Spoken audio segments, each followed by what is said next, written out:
Cool, let's go for it. We're already in it, Phil. Welcome to Heavy Hands. I'm your host, Connor Rebush. That voice you heard first was my intrepid co-host, Phil McKenzie. Phil, we have a pay-per-view. Yeah. It's a double-header pay-per-view with some of the most skilled and exciting fighters in the sport in it. Yeah. We have two title fights situated here at the top of the card. Two title fights featuring, it has to be said, two of the very best fighters on Earth. And for that reason, I feel a little surprised and a little ashamed of myself that I'm not sure how much I'm going to have to say about these top two fights. Yeah, that's something that, you know, we often say, and then we end up talking for a long time about things. Yeah, it's always a lie. At the top of the card, like Volkanovski against the Korean Zombie, and is a fight where I think it is going to be real hard not to just restate basically all the points that we made during Volkanovski's last title defense against Brian Ortega. Yeah. All the same threats are there. Sort of, spoiler warning, the general mathematics of the pick is there. You're basically going to have to choose process over just raw dynamism. It's sort of the same fight. I think the main challenge of this one is finding out ways in which it is positively different for Korean Zombie as opposed to Ortega. Mm-hmm. And I think, you know, to my sort of shame, I'm genuinely struggling to find a way in which I would pick, you know, current era Chan Sung-jung to be more of a threat than Brian Ortega. That's the main problem. It looks like the same matchup. It's just against an older person. What about the fact that I like him more? That is very true. Have you considered that? This could be a crucial factor to his getting the win. This is very true. Yeah, but other than that, you know, we have Aljo Yan, where, again, super exciting fight. Again, Yan, I think, and Volkanovski are basically probably the two most skilled fighters in the UFC at the moment, or at least the two most skilled who are in their prime. Mm-hmm. You know, Sterling is still also a fantastic fighter, but again, it's hard not to draw like really straightforward conclusions from their first fight. I mean, that one you don't even have to pace shit. You know, we literally saw them fight already, and it was a Pyongyang's fight, but for one of the pinnacles of worst brain thinking in the history. So, I mean, I think they're going to be they're undeniably fights you have to watch. Oh yeah, you have to watch Volkanovski. You have to watch Yan if you care about this sport. They're ones which I think, you know, you really have to struggle to say things that people haven't said before about them. Yeah. That is the feeling. Well, shall we dive in and try to say some things that people have said before about Volkanovski and the Korean Zombie? Yeah. What is it that makes this a paced Brian Ortega's face over Korean Zombie's matchup, in your estimation? And so I think when they first booked this, I basically posted something on Twitter, like responding to the bout announcement, just being like, blah, blah, giant featherweight, blah, blah, Volkanovski small, blah, blah, very dynamic, good at picking up on level changes, uppercutted Frankie Edgar. All these kind of things we said. Like, remember when Ortega picked off Frankie Edgar during a level change? Volkanovski does like level changing. Yep. Remember his his ability to up snatch up submissions from like the front headlock series and all this other kind of stuff. Sung Jung can do that too. Mm-hmm. Like I think all the reasons for picking him, like they're just the shape of the matchup just seems super similar again. Yeah, he can even throw up scary submissions from guard and create dynamic scrambles and basically find moments wherever the fight goes. Mm-hmm. And Volkanovski remains the winningest fighter in the sport. So very difficult to pick somebody to find the right moments to just beat Volkanovski, who has never been finished, rarely gets hurt, and recovers exceptionally well when he does, and is just really, really good at just sort of he has actually been finished. We discovered this last time. I think we talked about it. He was knocked out early in his career. And it's just really good at just sort of keeping the lid on a matchup. So yeah, in that way, it's the Brian Ortega fight. In what ways is it different? Is the interesting way to approach this. Now you've already named one of those points. Korean Zombie's older. He in fact famously got just sort of outboxed by Brian Ortega when the two of them met. So, maybe in that way, from a range striking matchup, a little less well disposed to this kind of fight, even than Ortega was. I also think that he is potentially he's a little closer to Volkanovski in terms of having a clear idea of how he's going to win a fight. Which is not something we've really ever seen out of Ortega. Like his own win over Korean Zombie, ironically enough, given what I'm saying here, is what is the closest we've ever seen from Ortega to a you figured this out, you know what you're supposed to do kind of performance. And it's so anomalous that it doesn't really convince me that he really came into that fight with that idea necessarily. I'd be pretty. Yeah, and go on. I think it's also, it's worth noting the directionality of the approach that he took. Yes, because essentially he decided that he was going to largely outbox Zombie from the back foot and counterpunch against him, which made sense, but.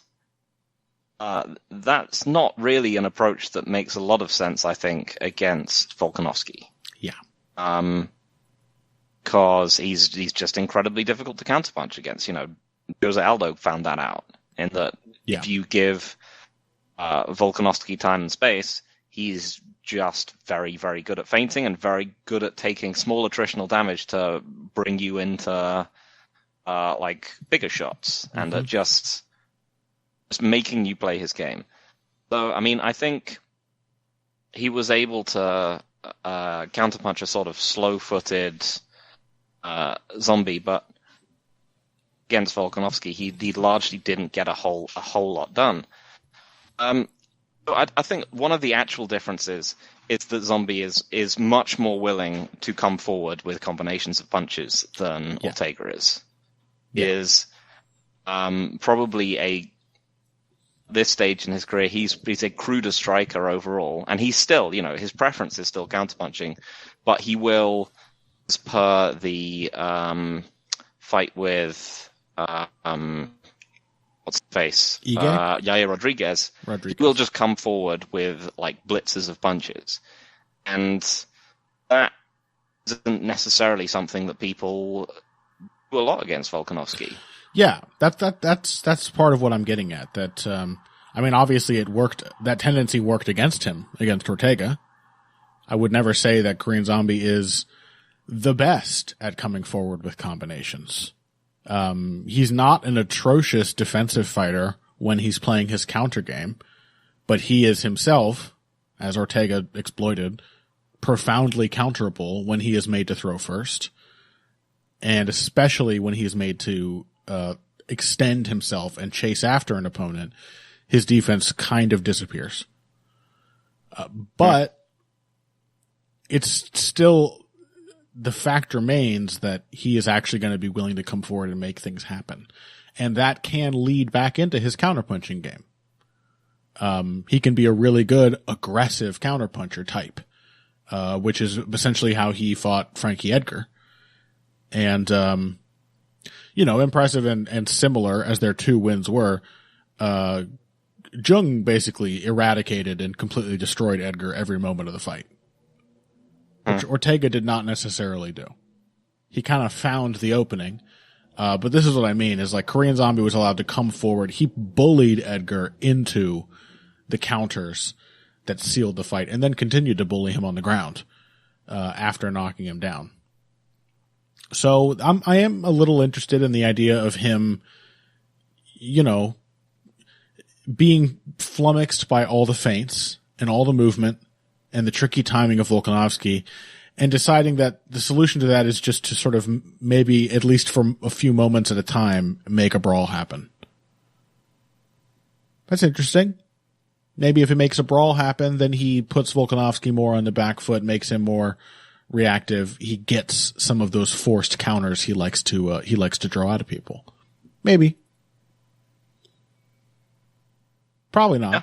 And the other thing is, that it sort of gives, I think, a little stylistic flavor, is that he is, at least lately, a more willing offensive wrestler than Brian Ortega. Yes.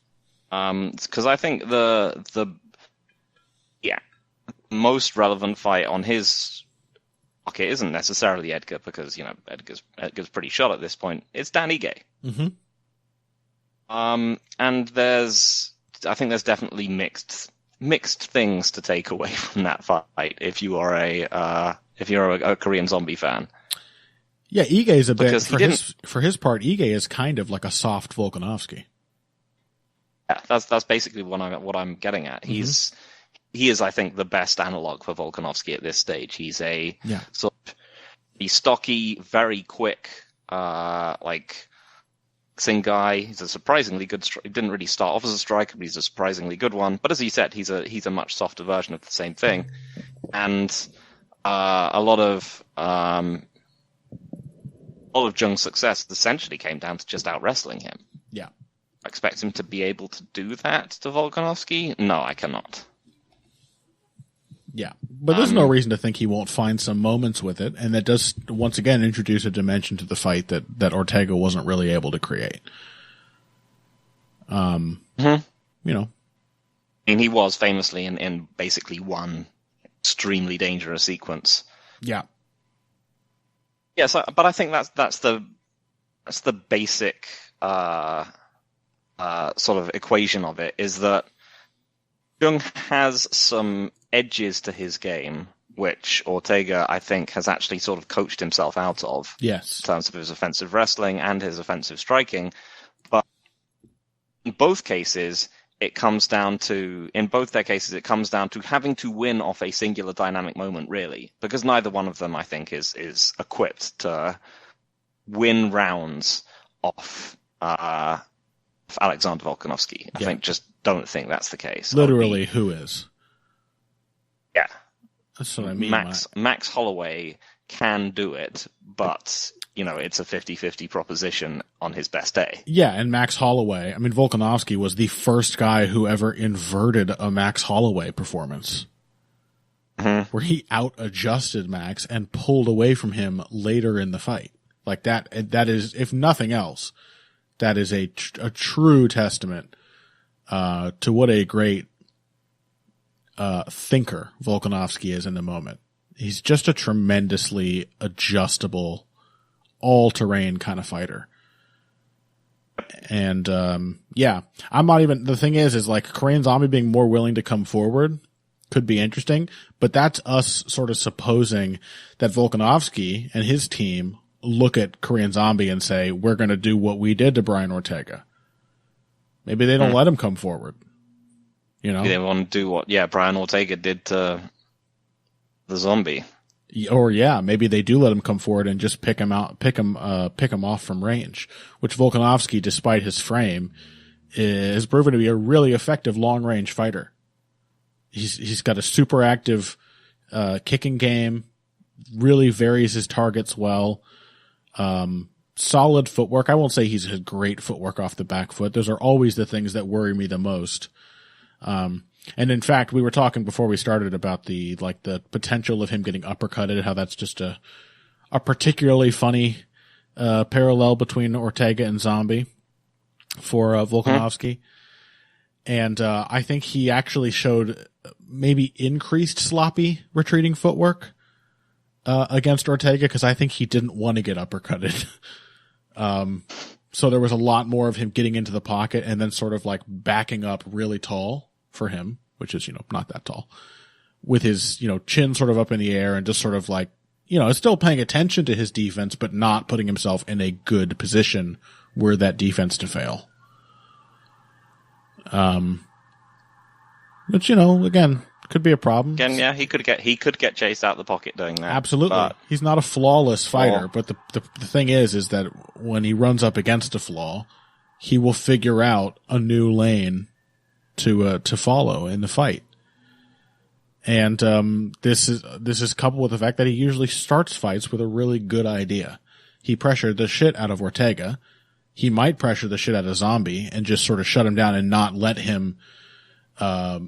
it be proven whether that willingness to come forward is a good thing or a bad thing. Or, as you said, he might just as easily do what Ortega did and make Zombie's tendency to come forward look foolish, like people often did to like Ross Pearson, another fighter who was self-evidently just better off the back foot, but would never insist on that kind of fight if the opponent didn't come after him. And yeah, that might just work out fine for Volkanovski here. So yeah, I think it's definitely one to be like excited about in a vacuum, but it's also one where I just find it very hard to find any real reason to pick the Zombie. Right. As much as I love him, we've seen him, and it's the fact that also, we've seen him basically get neutralized in title fights before. Yeah. Going back to the Aldo fight where he was essentially in his prime and at his most aggressive. Yeah. You surely, as I do, remember the narrative around that fight, which is that whatever happens, a Zombie is going to pressure and create chaos with Jose Aldo. He's probably going to get knocked out for it.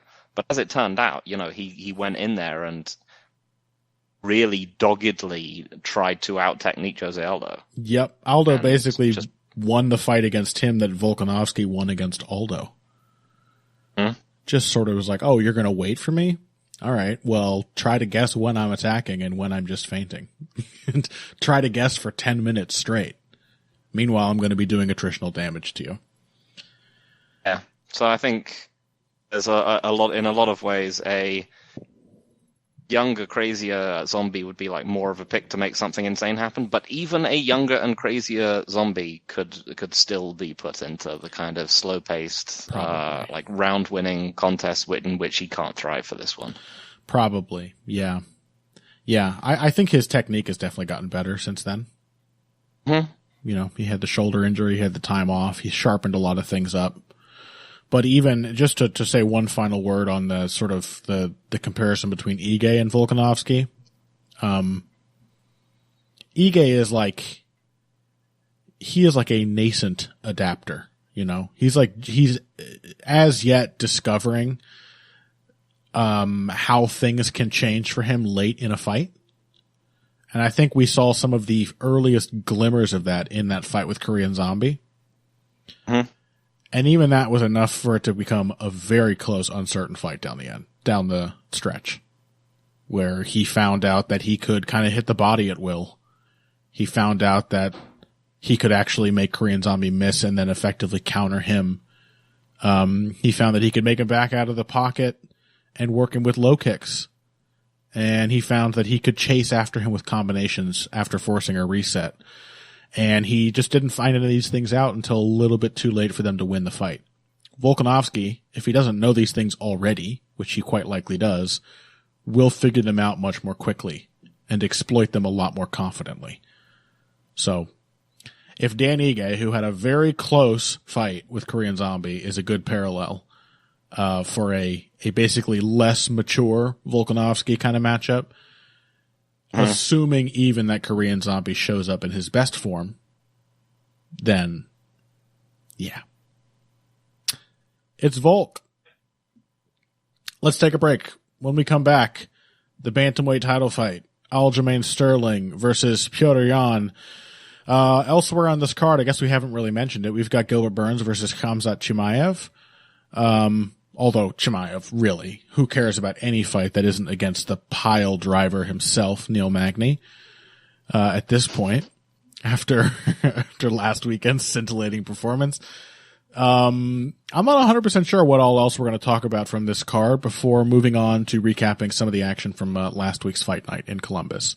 But we will see as we go after this. Hey everybody, thanks for listening to this week's Heavy Hands. If you like what you hear, please consider pledging to support the podcast on Patreon. Patreon is basically continuous crowdfunding. You sign up to contribute a certain amount per month to help us with production costs and the like, and in return you get rewards ranging from a mention on the Heavy Hands website to a question or topic of your choice being discussed on the show. We have a lot more in the works to reward you for your help, and we appreciate every contribution. No amount is too small. Just head over to patreon.com and find how you can help out, the only show dedicated to the finer points of face punching. Now let's get back to it. Hello, ladies and gents, and welcome back to Heavy Hands. We're talking about the co-main event now of UFC 273, which is the long-awaited rematch between Aljamain Sterling, the undisputed champion. Certainly no one can dispute the fact that this man is a champion. And Petr Yan, who is currently disputing the fact that Aljamain Sterling is the champion. Phil, we've already said it. Title fight, I'm very interested to see it. High possibility that something I don't think I'm capable of predicting happens. But also, like, I get it, you know? It's compelling, but I get it. It's just sort of like, I feel like I'm showing up to see, like, just like not like the modern sequels, but like an 80s sequel where a movie would do really well and then they would come out with, you know, Thing 2. And Thing 2 would be exactly the same as Thing 1, but just with like slightly different gags and set pieces. And I know exactly how it's going to end from the moment it starts. Yeah, this is a fight where, I mean, the direction of travel of the first fight kind of it makes it difficult to pick makes it very difficult to pick Aljamain Sterling. That's the first thing to get out of the way. Yeah. That being said, though, I do think this is this is still a more interesting, compelling fight than, say, like Volk against Zombie. I would genuinely be pretty shocked if Zombie beat Volkanovski. But Sterling has proven himself to be, you know, he is genuinely one of the best fighters in his division at the moment. That is why why he's the champion. Before Jan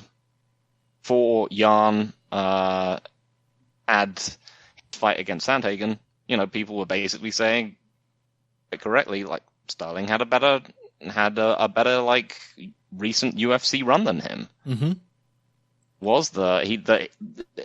In that way the positions have somewhat inverted. A lot of people after, you know, Jan fought Aldo and Sterling fought Sandhagen, people were like, well, Sterling should really be the champion and Jan should be the challenger. And, you know, now it's kind of considered the other way around. Yeah. This is again, it's a kind of direction of travel fight. I don't think it's like Volkanovski Ortega, or more to the point, Volkanovski Zombie, where I cannot see Sterling winning rounds, particularly early. Mm-hmm. Just that it's very hard to see him continuing to win rounds. Yeah, there's in some ways a similar dynamic. Petr Yan, exceptionally adaptable fighter, who will, usually in much more aggressive, violent fashion, find a way to just sort of shut his opponent out of the fight at some point, sooner or later. But I implore our listeners. I know, Phil, we got some real Yan heads out there in the audience. We've got some Yan heads who are such Yan heads they've probably stopped listening to the show by now because we're not nice enough to him. I implore you to rewatch Sterling versus Yan.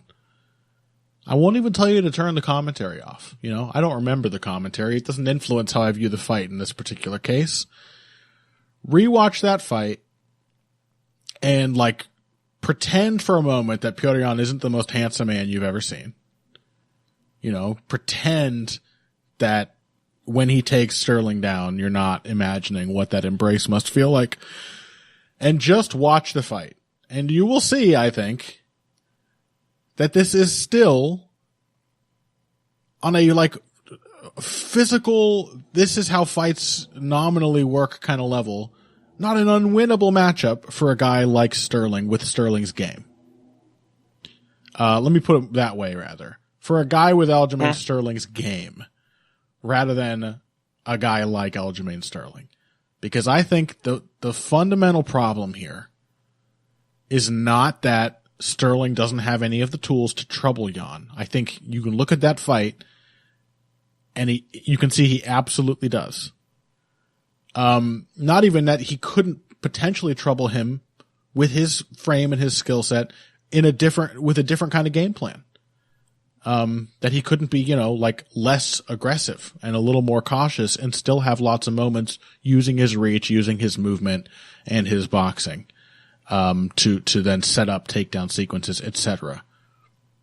The problem for Sterling is he's got Sterling's brain in his head and he's got Sterling's mechanics and a lack of superhuman stamina to make up for those things.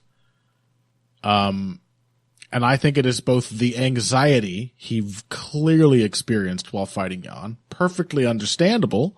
Many fighters experience anxiety. Fucking Douglas De Silva is one of the toughest men on the planet, and he was like mentally shattered by Petr Yan. You know, it's not an exceptional experience when you're fighting this guy. But also, Aljamain Sterling is technically a tremendously inefficient fighter. He overthrows his punches. He overmoves his head when he's dodging things. There is not enough subtlety, control, efficiency in the way Aljamain Sterling does the things he does for the fact that those are often very good ideas, very effective ideas for him not to ultimately become the victim of those good ideas. That he will wear himself out of the fight, even assuming Petr Yan doesn't do it for him. And that's the problem. Petr Yan is also going to try his damnedest to do it for him. So yeah, I maintain Aljamain Sterling could win this fight. If only he weren't so Aljamain Sterling. I think, the first 2 rounds of this fight are pretty competitive. Well, Aljamain Sterling wins most of them. Mm-hmm. Wins most of what happens in those rounds. It's like the first round is Jan's basically off that one knockdown. Right. Other than that, a couple of flying knees and a few body shots, and also lands some like picturesque takedown, like a picturesque slam. Uh-huh. Second round, you can see how Aljamain Sterling could potentially build as you say, build a round-winning strategy against Yan if he wasn't Aljamain Sterling, because he just rushes Yan, generally throwing body shots and kicks, and then forces him backwards into the cage and then just holds him there. Yeah. And he basically wins the round like that.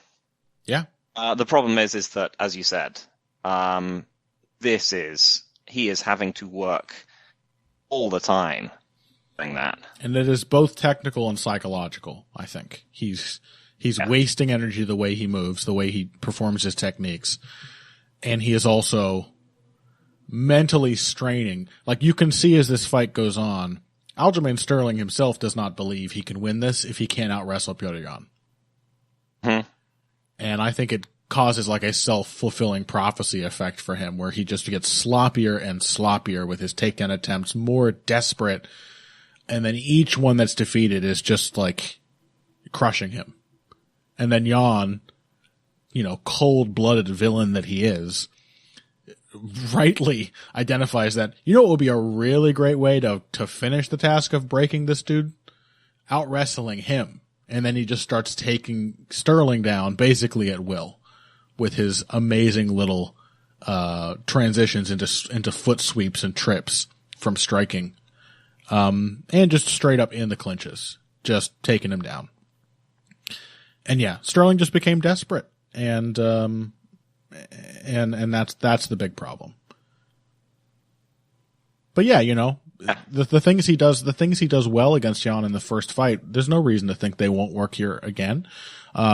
Except perhaps the idea that Sterling, being a guy who already clearly like mentally folded in the first fight, has now had to live what must be a tortured existence as like the obvious paper champion.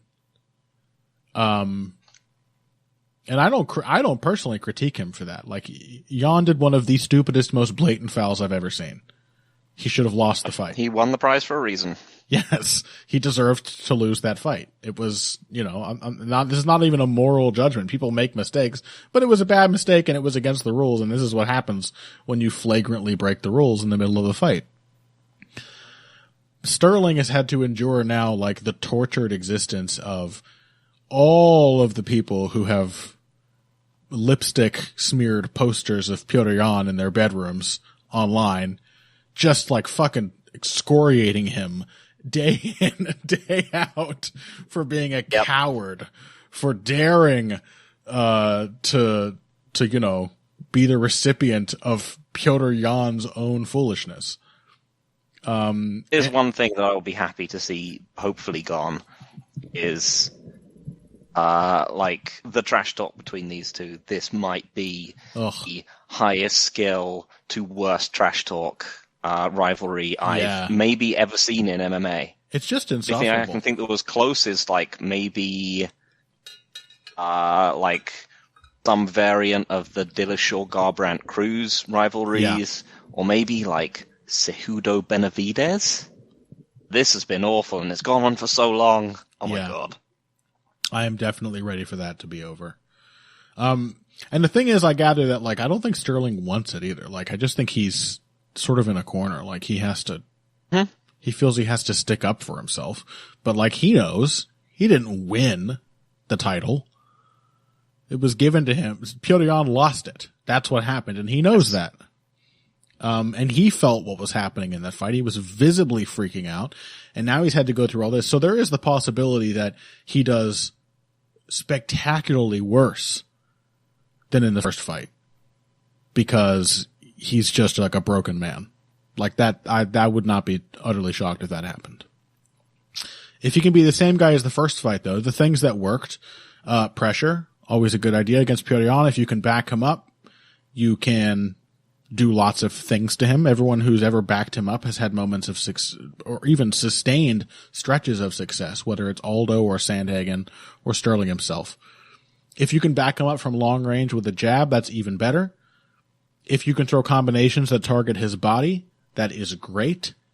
And then if you can throw high kicks and knees and stuff as he collides with the fence, that's going to work.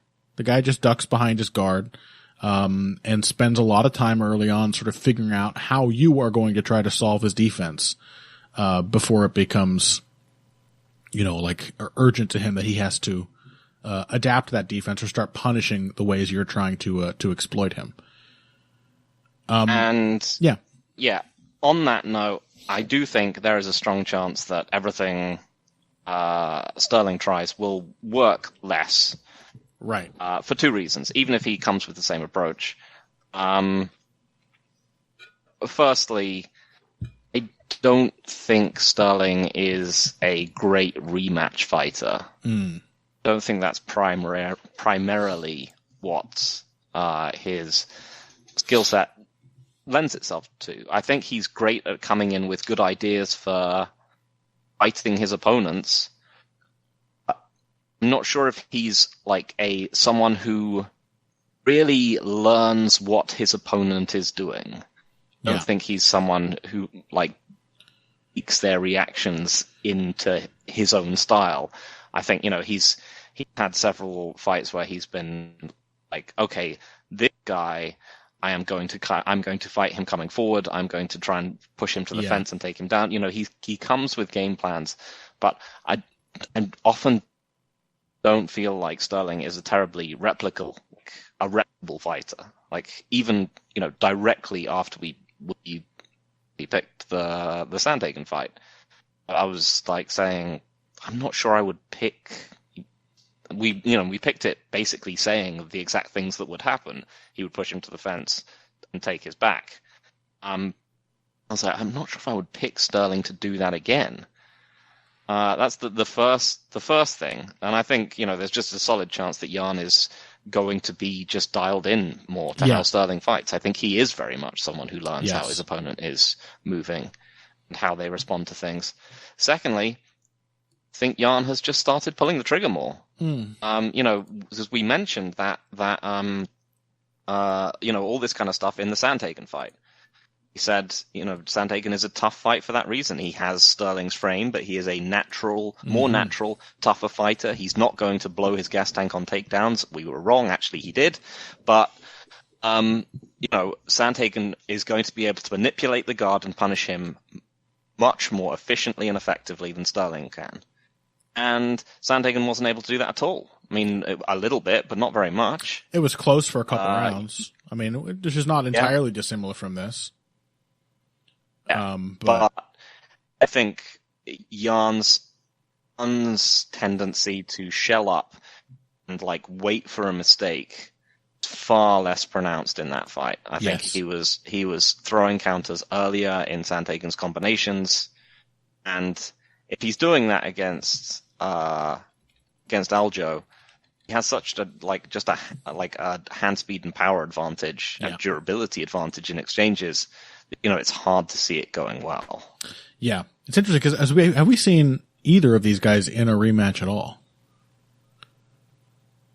I can't actually think of. I don't think so. I mean, obviously there's Jan against Magomedov. Yeah, which he definitely adapted to well and came back to win. Sterling, not at all. And yet, I completely agree with your assessment of their capabilities as rematch fighters. And I also completely agree. Sterling is one of those fighters who can follow a game plan to a T, even if it is very different from whatever might be his most natural way of fighting. But I think that also sort of goes further to explain what happened to him when Jan started just figuring him out.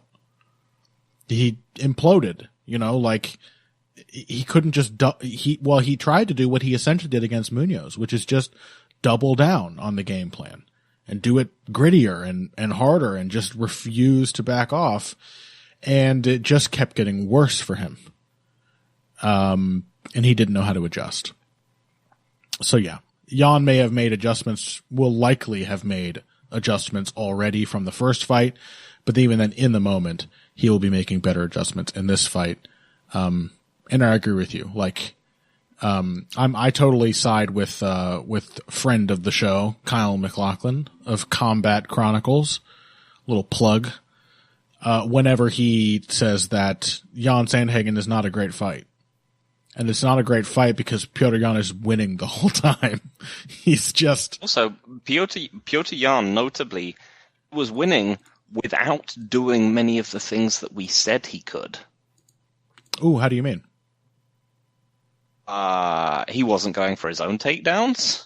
He wasn't going for low kicks. He wasn't working the body. That's true. and he was he was with his kicks, but he wasn't punching the body. Yeah. But so was one of those fights where you didn't feel like he was particularly at risk of losing it. He was just, I think this is what you were getting to. Yeah. He was just steadily winning for most of the course of the fight. And B, you were still he probably could have done more. Yeah, yeah. He had tactical options open to him that he just didn't take because he was I pretty much think I can just win by punching this guy in the head. Yeah. He could. He's both super good at coming up with new ideas, and he's resourceful, he's innovative, but he is also, I think actually the Sandhagen fight was maybe the height of this. But even before then, he's always been really good at connecting things together. The Sandhagen fight was, I think, the most layered defense to offense to defense, putting combinations together, just staying aggressive and in the pocket while being safe that we've ever really seen from Jan. So. Yeah, it was just a masterclass, really. Yeah. Makes it annoying, obviously, because you then have to just sort of double down on what the Jan stands online are saying, and you still. I will still say that in the first Sterling fight, he is genuinely getting dinged up quite a lot. Yes. Going. He's not. It's not just bouncing off the flying knee does not bounce off his hands harmlessly. Yes. The 2 flying knees, or however many there were, and he is also actually, at the end, there's sort of this image of just Jan as this, just this completely unfazed Terminator. Yeah. The insane self-destructive pace that Sterling has put on. Jan is also actually as tired as I've ever seen him at the end of that fight. That's interesting. Yeah, it's sort of pointless because I don't think Sterling is functionally incapable of sort of tiring Jan out. I think right. It's always going to be worse for him than it is for Jan. Jan is definitely Jan is looking about as ragged as I've ever seen him at the end of that fight, which is to say, not particularly. But, yeah. He's not perfect, folks. That's all we're saying. He's just not. That's the thing. There's much too much of a narrative of him just being he just lets things happen because he wants to, which sort of leads the risk that you turn yourself into becoming the John Jones narrative. Yeah. From back in the day. I will say, so last time when we talked about the first fight, I thought I didn't think Jan was a great athlete. And I think I really have to clarify that one now. I don't know if Jan is actually, I don't know if he's a great athlete in the sense in which in which sports, particularly stick and ball sports, have dominated the sense of what a great athlete is. Which is he is built to fight. Okay. He might not be. He's not Jose Aldo. He's not necessarily someone I would pick to be great at every sport. But he is built to fight. It's like Canelo Alvarez. Would I necessarily expect him to be incredible at other sports unless they were perhaps golf? Is he good at golf? I believe he is, yes. Okay. I didn't know that. But, he's not quick-footed or particularly explosive in covering distance, but he has tremendous hand-eye coordination and proprioception, and he's just disgustingly durable. And he's just made to fight. Jan is made to fight. Yeah, I mean he's got lots of. There are, because I believe I disagreed with you the first time you said that. And but that's a good clarification because there are types of physical attributes that maybe don't fall under the really, frankly, overbroad umbrella of athleticism and what it means. It's not a precise term. but ones that are very specific to fighting. I think Jan is more than explosive enough. He's very quick-handed, certainly, if not like the most agile guy on his feet. Super quick reaction time. And yeah, he's incredibly durable. He hits really hard. Like he's got all these other things that are fight specific types of athleticism that make him every bit as effective as someone who is like built like and moves like Jose Aldo without quite having all those markers of athleticism. That makes sense. I would still say, yeah, for MMA, the dude is a great athlete. Like, yeah, I think, to be honest, I was just wrong in some ways. Well, but I think that's an interesting clarification. He is missing, but this is always the difficulty talking about athleticism, is that it is such an imprecise term. It can mean so many different things to different people, and it's one of those things where you might be having an extended argument with someone about how, quote unquote, athletic someone is, and both of you are talking about entirely different nuances of that term the entire time. So it's helpful to clarify our terminology. I want to say one final word, okay? I probably feel more about a guy like Volkanovski the way I think a lot of the Jan stans feel about Petr Yan. I think Volkanovski is a remarkable fighter.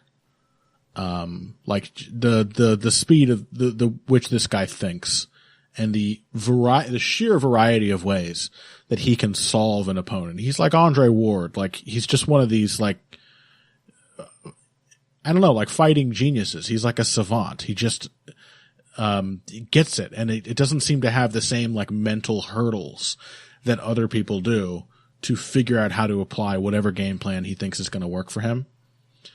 But Volkanovski's not perfect either, okay? I just want to, when I critique some aspect of Petr Yan's game, or earlier I talked about Volkanovski putting himself in bad defensive positions, when he retreats. And the alternative to that is that he ducks into a counter. Like, everyone's beatable. Everyone's mortal. And yeah, Petr Yan is no exception. That's it. I think Petr Yan is amazing. And I think his fight with Corey Sandhagen was probably the finest night of his entire career so far. He looked sensational in that fight. And as you said, Phil, like, didn't even look like he had to draw on all his resources to do it. So I get it. I get why people go absolutely apeshit over Petr Yan. I'm just not as emotionally attached to him. But I wanted to be clear that, talking about his limitations is in no way a suggestion that he is not clearly the best fighter in the bantamweight division, and one of the best fighters in the sport. And he's probably going to beat Aljamain Sterling, even if Sterling does once again succeed to momentarily make him look a little bad. He's going to destroy himself, and Jan is going to be there to help. That's pretty much it. All right. One more break then. When we come back, I guess it's probably just Gilbert Burns versus Khamzat Chimaev. And then we'll talk about some Blaydes versus Daukaus, action fighter, Neil Magny, etc., after this. Financial support is fantastic, but there are other, even easier ways to support Heavy Hands. Perhaps the best is by spreading the word. We know our fan base. You're all cool, popular people with serious social media presences. You're tastemakers and trendsetters. Okay, there are one or two of you that don't fit that description. You know who you are, but no matter what, you can always help us out by telling folks about the show. You can also give us a positive rating and review on iTunes and Stitcher, things like that. We rely on word of mouth and positive feedback to grow and improve, so thank you very much for your time and your help. Now, back to the show. Welcome back to Heavy Hands. One more fight from UFC 273. Gilbert Burns, Khamzat Chimaev. Phil, you're the resident grappling expert. You take the lead. This is one of those ones where I've got to put my cards on the table and say that I'm basically probably just going to pick Chimaev and ride the hype train all the way until the welterweight title, probably. Yeah. I'm just not sure that this division's really ready for him. Yeah. And I mean, but it's a very. But okay, let's backtrack a bit. This is a very strange dynamic. There is very little footage of Chimaev fighting UFC level competition. Yes. His brief moments have been like he's just been thumping people so comprehensively. You just find yourself thinking, what's the next test? Because he wasn't tested by this even slightly. Yep. You know, you mentioned things like, what's his face? Ball Driller Man, that we've gotten to see, like, lots of pushback.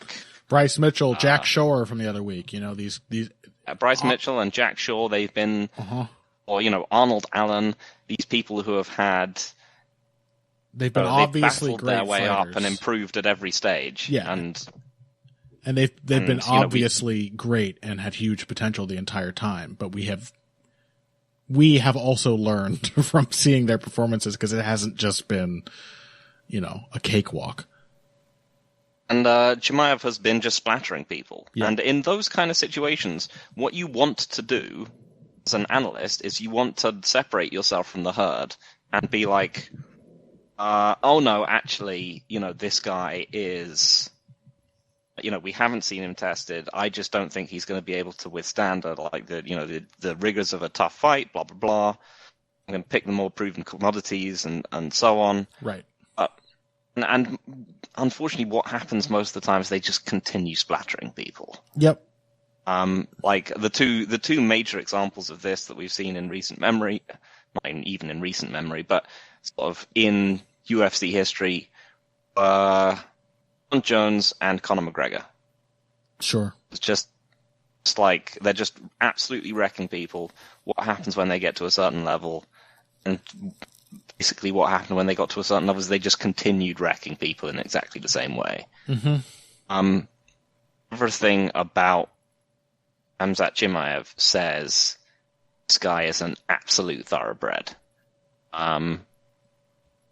If you see footage of him grappling with people at his gym, you can see him like just hitting insane like transitions and so on. He is not merely a like big powerful wrestler. He's an incredibly skilled grappler. You can see him you could see him back before, you know, there was nearly as much hype. You could see him like standing with and handily outstriking like Alexander Gustafsson, a light heavyweight, admittedly not the world's greatest technical striker. And you just hear the stories about how he can, you know, if you're saying like, you know, oh, he's blowing people out of the water, but maybe, you know, he's got some problems with pushback, he is apparently just an absolute cardio machine in the gym as well. Yeah. And so he's gigantic. He can handle himself on the feet. Yeah, and you want to think that level of dominance like comes with some sort of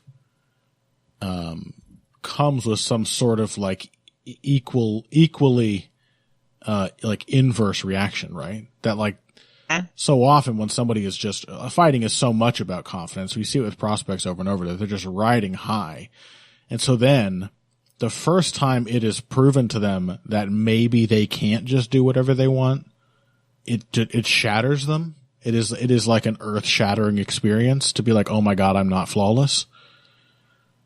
But you don't get that impression from Chimaev. You just get the impression it's because he's like, it's easy for him. He is another guy who's just like exactly the right kind of athlete for MMA with exactly the right skill set. And he just has a thoroughly dominant game. Yeah. That you're like, well, there's a reason he hasn't seen any pushback, and it's different from the usual reason. It's not. And I think basically he's not cheating the system. You know, he's not going out there and just hitting people before they're ready and catching 3 people cold in a row and then getting himself to an undeserved position. He's just going out there and doing whatever the fuck he wants. And that has been Not a huge variety so far, but it has still been somewhat a variety of things that he wants. I mean, he didn't even have to grapple Gerald Meerschaert. He just slept him. Sorry, you were saying.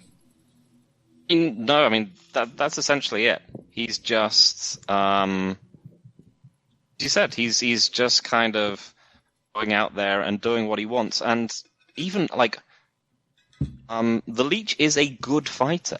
Yeah, it is hard to basically win perfect victories against good fighters. Yeah. So it was like when John Jones just absolutely crushed Vladimir Matyushenko. Right.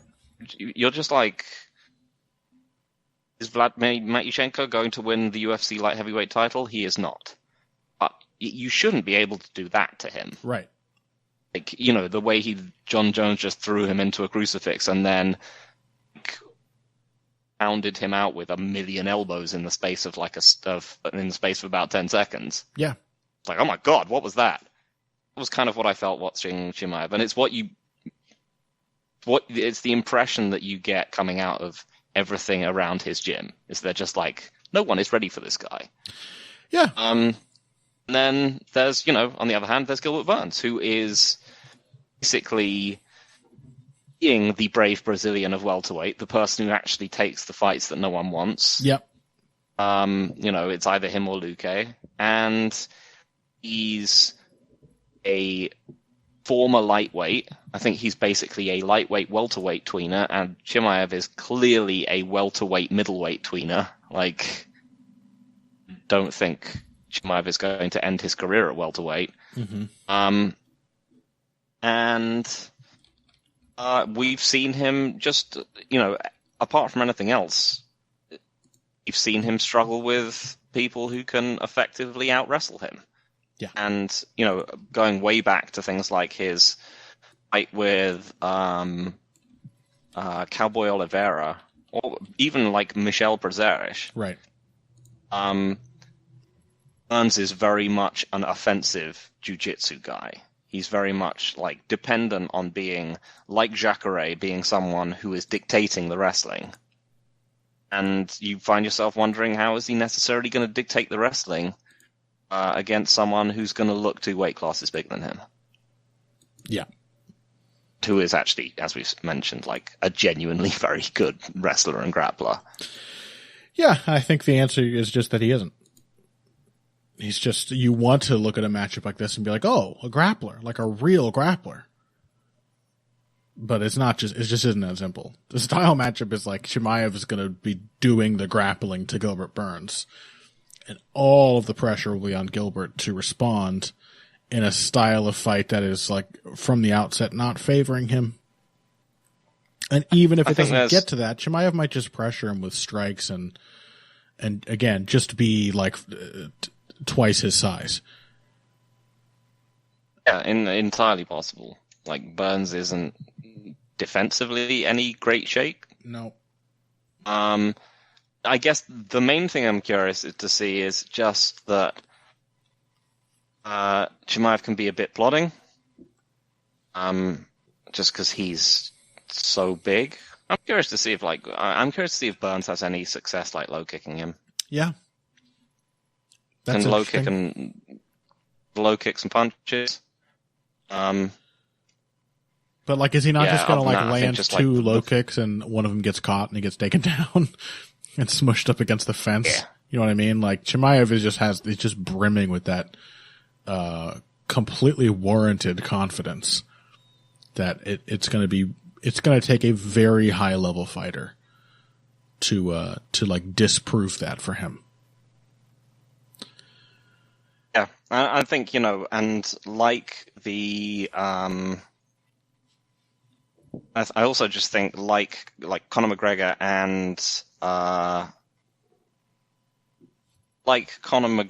and John Jones, he's arrived in something of a divisional inflection point. Yeah. Where A, way bigger than almost anyone else in the division. Like the average size of both a featherweight during Conor McGregor's era and light heavyweights during John Jones's era was much smaller than it is now. Interesting. he was were both like large examples. They were big people for their divisions. I think is the person who's just going to be too big for the division. I think he's just come at a point when most of the people in it that he could be fighting are actually pretty old, and few people who are athletically in their prime who are also just physically able to compete with how big and physically imposing he is. I think he's just here at the right time. As I said, could be wrong. Could end up being something. Could, I suppose, end up happening. But I think I'm just gonna sit on the hype train for now. Yeah, I'm completely with you. Yep, Chimaev, can't not pick him. Can't not see him basically getting his way all the way to the title. And when we get there, I'll be like, I'll have to take a step back and be like, okay, how does this look as a style matchup? If, assuming Kamaru Usman is still sitting there, which, I mean, probably Chimaev wins this and they just throw him at Usman right away, right? I'm sure they will, yes. It just seems like that kind of momentum. And then I'll have to think again, like, okay, is this the real matchup? But I right now, from where I said, I may just also end up just picking him over Usman. He looks to be pretty good at this, is what we're saying. All right. Yeah. Well, let's say I toss a marker in here. With the potential that we put some of these into a bonus episode, and we take a look back at the Blaydes vs. Daukaus card real quick. Let's start with the main event. We'll just run through it reverse chronologically. Curtis Blaydes, Chris Daukaus. Curtis Blaydes looking pretty good. Chris Daukaus looking pretty Daukaus. I think the most interesting take I saw about this was from Fino X Sky, who he has that, great guy. He has that particularly fight site tendency to just get what you said before, Phil, about how as an analyst you want to rob this of its magic is true. Analysts are just contrarians. They're just actually guys. Yep. So Fino, I remember, was one of the ones who was to me, inexplicably most disappointed with Moreno Figueiredo 3. When I was like, man, that was a fight. And he was like, I'm bummed out by this. So, he's got that, which I'm that guy. He had a really good take on Chris Daukaus here, which I thought was that he said he thinks he started losing so badly to these guys because I saw this, yes. Yeah, he fought all the earlier heavyweights as if they're bad, which they were, because they're heavyweights. And now he's fighting slightly better heavyweights, and he's fighting them as if they're really good. When he'd probably have a lot more success if he just continued fighting them as if they were bad and they couldn't stop him. And I think that's probably kind of true. I don't know that it would still pan out, that these guys wouldn't put him into really difficult fights and still beat him, but he would certainly, I think, have more success. And have a lot more to build on if he just stuck with what he was doing. And I think the basis of what he was doing in that KO streak that got him into the meaningful matchups was just sort of treating his opponents like they weren't shit. Since then, Derek Lewis, he didn't do the thing that I thought might allow him to beat Derek Lewis at all. He was like, I'm going to be a cautious range striker and see what Derek Lewis has to show me. And what Derek Lewis had to show him was the inside of his own skull. And then likewise against Curtis Blaydes, it was sort of a let's have a boxing match, Curtis Blaydes. You might take me down, so I'm going to cautiously box you. And Curtis Blaydes, as we sort of guessed he would, just sort of outboxed him. Because Chris Daukaus he's not good at doing anything except sort of just coming after guys and using his quick hands to put volume on their chins.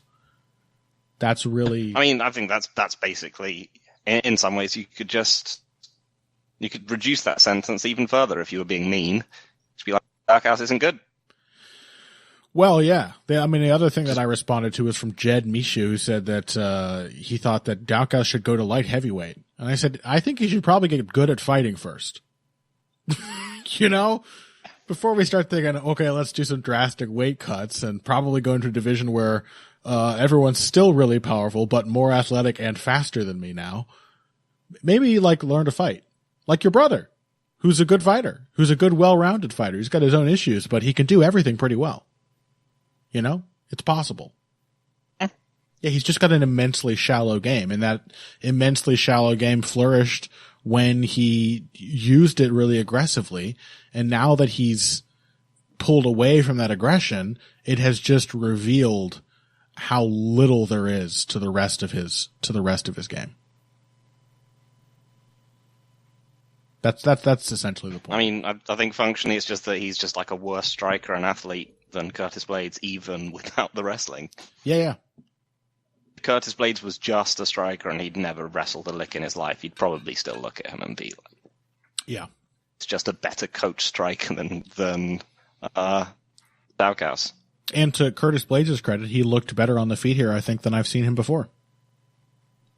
He looked really confident. He's steadily improving. I think from the JDS fight to to be honest, the fight against Lewis to this, he looks like a perfectly decent, serviceable striker. Yeah, he's a lot more fluid and he's just smoother on the feet than he was before, which was the real problem. There's still awkward little hitch moments between things. He's really becoming the heavyweight Phil Davis, basically. Yeah, actually. It's there's a limit. You can tell that he's really trying. He's really trying, and I commend him for that. And I really liked the way he knocked Chris Daukaus out, which was with a very quick, really effortless punch that Daukaus just flung himself face first into. Yep, shorter punch wins. That's really what the summation of that knockout. Okay, well that'll do it for this week's episode of Heavy Hands. If you did not already hear the bonus episode up on our Patreon, you should go over there right now and listen to it, where we really spend the entire time just kind of running through the basically every interesting highlight of the Blaydes versus Daukaus card from Columbus, Ohio last weekend. And $3 a month, the Patreon, the bonus episode, you know the drill. Find us on Twitter. Phil is at Evil Greg Jackson. I am at Boxing Bush. And next week we will be back to discuss... I have a feeling we have a week off. Do we? Am I wrong? I believe we do, yeah. So maybe we just get to talk about Volkanovski, Jung, and Sterling Yan, and hopefully they yield more interesting discussion in retrospect. Yeah, we do. We have a week off before a main event I'm very excited for, Luque versus Muhammad 2. So yeah, we'll catch you guys next week. Thanks for listening, and until next time, if you came here today for the finer points of face punching, you came to the right place. This has been Heavy Hands.